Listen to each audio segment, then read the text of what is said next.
Assalamualaikum warahmatullahi wabarakatuh. Hai teman-teman, ketemu lagi dengan saya dengan Mas Blogger. Nah, pada video kali ini saya akan membuatkan yaitu perihal tutorial yang berhubungan dengan Upwork maupun Fiverr, yaitu mengenai mekanisme mulai dari tahap membuat profile sampai dengan menerima pembayaran yang ada di Upwork maupun di Fiverr. Oke, kalau gitu kita mulai saja.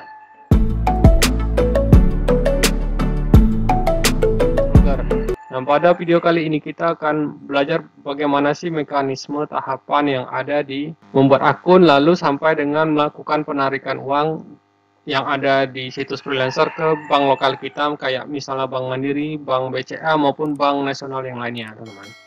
Nah, pertama-tama yaitu ini sudah saya buatkan listnya, yaitu membuat akun di situs freelance, bisa Fiverr ataupun di Upwork maupun situs yang lainnya, teman-teman. Berhubung saya hanya mempunyai akun di situs Fiverr dan Upwork, makanya saya membuat tutorial ini untuk Fiverr maupun di Upwork, tapi juga bisa digunakan polanya ini untuk di situs freelancer yang lain. Jadi teman-teman itu sebelum mulai berburu proyek yang ada di Upwork maupun di Fiverr, teman-teman itu diwajibkan untuk membuat namanya akun, teman. Nah, untuk daftar di Upwork ini maupun di Fiverr itu gratis, teman-teman tidak dipungut bayaran. Nah, terus kalau misalnya teman-teman sudah membuat akun di Upwork, kita masuk tahapan kedua. Kita harus mengisi profile dan menampilkan portofolio atau gig kemampuan kita, teman-teman. Misalnya kalau kemampuan kita yaitu ngedit foto atau ngedit video, ya buka jasa edit foto. Kalau misalnya bisa ngedit video, ya silakan buka jasa video.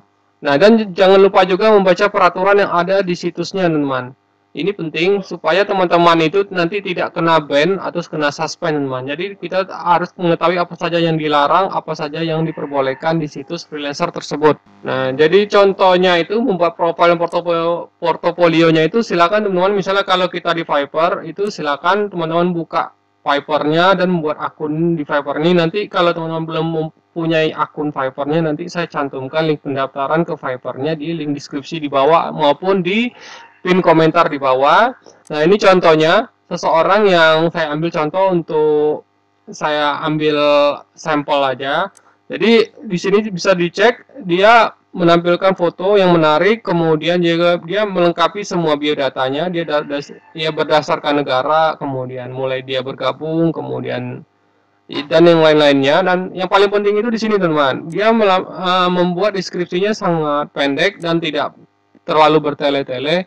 Dan dia juga melengkapi misalnya tadi ya, dia bisa berbahasa apa, misalnya Inggris, Urdu, atau Hindi, maupun yang lainnya. Nah, ini skillnya, dia bergerak di bidang desain.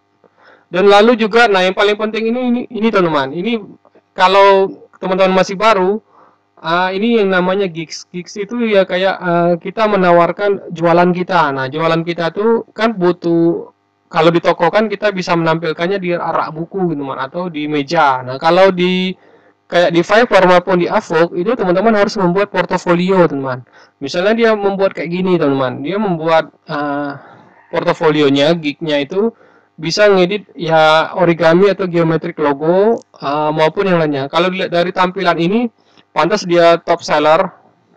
Lihat ini bahkan yang dia sampai di hire sampai 576 yang menggunakan jasa dia 434, 383, 66 sampai 25, karena memang tampilannya ini bagus sekali dan menarik sekali. Nah, ya jadi tahapan yang kedua tadi, kalau misalnya teman udah ini diterima di Fiverr, itu terus membuat gigsnya ini, teman. Gigsnya itu ya jualan barang teman-teman. Jadi kalau kita lihat contoh satu gigsnya, nah seperti ini tampilannya, jadi menarik sekali. Dan juga teman harus membuat pilihan harga yang cocok ditawarkan misalnya untuk klien teman-teman. Nah, ini dia melengkapi profil deskripsinya, nah stylenya, formatnya, semuanya dilengkapinya, teman-teman. Dan ini harus teman-teman lewati. Dan yang paling penting itu ya ini, teman-teman, kuncinya itu di pertama pembuatan portofolionya. Ini kan menarik, teman-teman. Nah, seperti ini. Jadi kalau misalnya teman-teman cari misalnya desain logo, ini saya ambil contoh aja, kasus saja, cara cepat. Nah, kan kalau misalnya tampilan portofolio teman-teman kayak bagus kayak gini nih, menarik untuk teman-teman klik kan. Kalau misalnya kurang bagus, ya berarti teman-teman itu mungkin salahnya itu di pembuatan ininya, teman. Apa namanya? Portofolionya, maksudnya tampilan thumbnailnya ini, teman. Jadi ya harus tahu juga teman-teman cara membuat thumbnail yang bagus, cara menemukan keyword yang tepat untuk jasa teman-teman. Itu untuk tahap yang kedua. Untuk tahap ketiga, nah ini kita berburu proyek teman-teman. Nah kalau untuk berburu proyek ini, contoh misalnya ini saya sudah login di akun saya yaitu di Avok. Nah ini saya sudah susun berdasarkan skill saya. Misalnya saya ingin mencari translation atau penerjemah, ya silakan klik aja teman-teman. Nah silakan klik aja nanti. Nah, misalnya saya suka dengan, misalnya kita cari dulu proyeknya. Nah, ini saya proyek yang udah pernah saya bid. Nah, jadi silakan teman-teman bid dulu, submit proposal, kemudian buat cover letternya teman-teman. Jadi ini cara berburu. Jadi teman-teman harus mengisi proposalnya secara lengkap dan menjawab sama pertanyaannya yang ada di sini teman-teman. Kemudian yang kedua, kalau di Fiverr ini adalah contoh pada saat saya mengirimkan proposal untuk klien saya teman-teman. Nah jadi pada jam-jam tertentu itu ada proposal yang muncul di sini teman. Jadi ada dibayar request, bisa diakses melalui menu more, kemudian dibayar request. Nah ini contoh adalah yang proposal yang sudah pernah saya submit untuk klien saya teman-teman. Setiap hari mengebit proyek yang ada di Fiverr juga. Kemudian setelah saya berburu proyek, nah kita akan melewati yang namanya proses wawancara teman-teman. Jadi nanti kalau misalnya teman-teman di hire, ini adalah pesan saya yang saya dapat dari klien saya ini teman-teman. Nah ini contohnya. Jadi teman-teman pasti akan yang melewati tahapan screening. Screening itu jadi klien itu mungkin bertanya tentang kita, apa skill kita, kemudian berapa harganya mungkin. Kemudian apa saja yang didapatkan. Jadi pastikan teman-teman pada saat proses tahapan wawancara ini atau klien itu dalam proses memilih freelancer yang tepat, itu teman-teman bisa menjawab semua pertanyaannya. Dan saran saya kalau teman-teman lagi diwawancara dan tidak di hire, teman-teman itu tidak menggunakan kata-kata yang kasar teman-teman. Jadi itu juga termasuk dalam peraturan yang harus teman-teman baca dan larangan yang tidak boleh dilakukan di situs Fiverr maupun di Avok. Kemudian kalau sudah melewati proses tahapan wawancara teman-teman itu pasti nanti diminta untuk mengerjakan proyek misalnya oleh klien. Nah sebelum mengerjakan proyek itu teman-teman itu minta di hire dulu teman-teman. Atau juga teman-teman bisa akali dengan cara misalnya kalau dia kerjaannya translation, teman-teman misalnya ada 2000 kata yang minta di translation misalnya dari Inggris ke Indonesia, teman-teman bisa coba translasikan, terjemahkan, misalnya dari 2000 itu coba kerjakan di 100 kata dulu teman, atau 200 kata dulu. Nah, jadi dalam ininya, dalam apa namanya itu kolom chatnya bilang ini adalah contoh sampel ini adalah contoh hasil terjemahan 100 kata dari artikelmu. Jika kamu suka, saya akan menyelesaikan proyek ini jika saya sudah di hire. Nah seperti itu teman. Jadi tekniknya yang sering saya pakai kalau untuk penerjemahan seperti itu. Tapi kalau untuk edit foto atau video, biasanya saya tambahkan watermark saya teman. Atau saya kirim dengan low resolution. Jadi nanti kalau dia minta high resolution, saya minta di hire dulu, baru nanti saya kirim file aslinya yang sudah jadi, yang sesuai dengan permintaan dia. Kemudian yang keenam, jadi misalnya nanti teman-teman sudah menyelesaikan proyek yang diberikan oleh klien, itu segera upload ke situs freelancer lagi teman-teman. Ya supaya nanti kliennya itu bisa mengecek misalnya hasil kerjaan kita itu udah sesuai dengan keinginan dia atau belum. Nah, kemudian tahapan berikutnya lagi setelah dia mengecek itu kan nanti mungkin ada proses yang namanya proses revisi teman-teman. Jadi proses revisi ini pasti semua freelancer ngalamin. Kita selesaikan revisinya sesuai yang dikehendaki dengan klien. Misalnya sampai 2 revisi, 3 revisi, 4 revisi. Ya kalau misalnya teman-teman masih sabar silakan, dan baru pertama kali bekerja sebagai freelancer, lakukan revisinya itu semampu teman-teman. Jadi kalau teman-teman masih, walaupun sudah revisi ke-10, teman-teman masih sabar, ya lakukan aja teman-teman. Tapi kalau teman-teman tidak mau melakukan revisi lagi, bilang saja saya tidak bisa menghandle pekerjaan ini. Seperti itu teman, sampai dia puas teman-teman.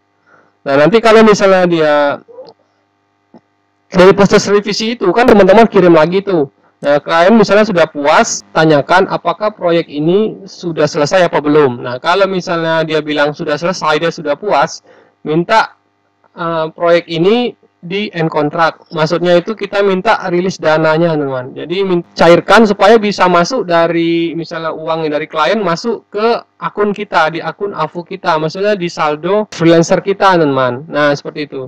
Pada tahap ini juga, nah teman-teman juga harus paham nih bagaimana cara menggunakan misalnya PayPal ataupun cara menyeting rekeningnya, teman-teman. Jadi supaya teman-teman bisa menarik uang yang ada di Avok maupun PayPal itu ke bank lokal. Nanti video yang berhubungan ini saya cantumkan juga di video di atas ini ya, teman-teman.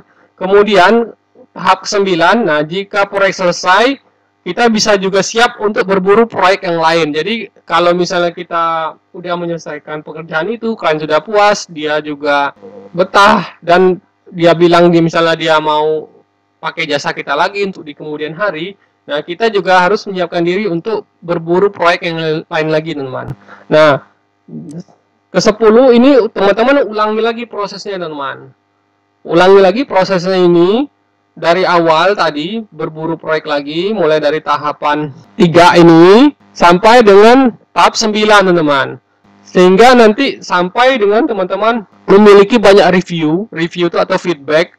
Jadi kita harus berusaha untuk meminta klien kita memberikan review atau feedback sebanyak-banyaknya, teman-teman. Misalnya teman-teman itu, kalau baru pertama kali ya mungkin ini butuh proses ya, teman-teman, nggak bisa 1-2 hari itu teman-teman langsung punya 100 review, 200 review, enggak. Biasanya sih kalau saya misalnya kalau sudah menyelesaikan proyek, saya selalu meminta feedback dari klien saya, teman-teman. Nah, seperti itu. Nah, nanti ulangi aja proses ini, teman-teman, terus menerus sampai nanti pada tahap ketika Anda, teman-teman, udah punya banyak feedback dari klien, nanti Anda akan lebih sering di-invite atau diundang untuk interview proyek daripada berburu proyek. Nah, kalau 10 ini, kemudian 11, nah, jika teman-teman ada sisa saldo, gunakan untuk membeli connect. Ya, itu tadi, connect itu digunakan kalau di Avok itu untuk berburu proyek yang ada di Avok. Nah, enaknya kalau di Avok kan berbayar tuh connect. Nah, kalau connect yang ada di Fiverr ini gratis, teman-teman. Bulan itu kita akan diberikan 10 connect gratis. Jadi sangat sayang kalau misalnya teman-teman tidak menghabiskan connect-nya itu setiap hari. Kemudian kalau sudah pada tahap 11, nah, saran saya buat teman-teman yang masih baru itu carilah mentor. Mentor ini orang yang sudah berpengalaman di dunia freelancer ataupun grup, atau juga bisa mengikuti banyak sekali kursus-kursus online yang ada di internet, teman-teman. Ini digunakan misalnya teman-teman itu menghadapi kendala atau misalnya ada masalah, itu teman-teman langsung bisa berkonsultasi di kemudian hari. Nah, menurut saya ini saja dulu yang bisa saya berikan. Mohon maaf jika kepanjangan. Jadi jika teman-teman ada yang ingin ditanyakan, nanti silakan cantumkan di kolom komentar. Dan juga teman-teman bisa cek, ada banyak video saya tentang Avok maupun Fiverr itu di playlist saya yang berjudul Kerja Freelancer. Oke, kalau gitu sampai ketemu di tutorial berikutnya.